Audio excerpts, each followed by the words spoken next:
You're watching How Leap. Let's fix incoming calls not showing on screen but phone is ringing. First, check your Do Not Disturb and Focus modes. Swipe down from the top right to open Control Center.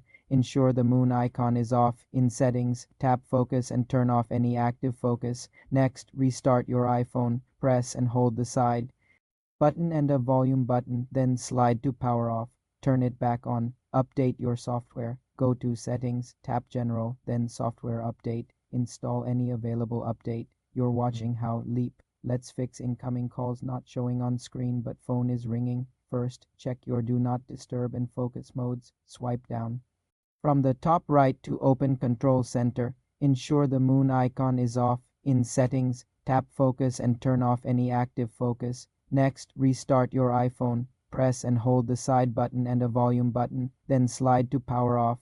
Turn it back on. Update your software. Go to Settings, tap General, then Software Update. Install any available update. If the issue persists, reset all settings in Settings, General, Transfer or Reset iPhone. This won't delete your data. For more simple tech tutorials, subscribe to the channel.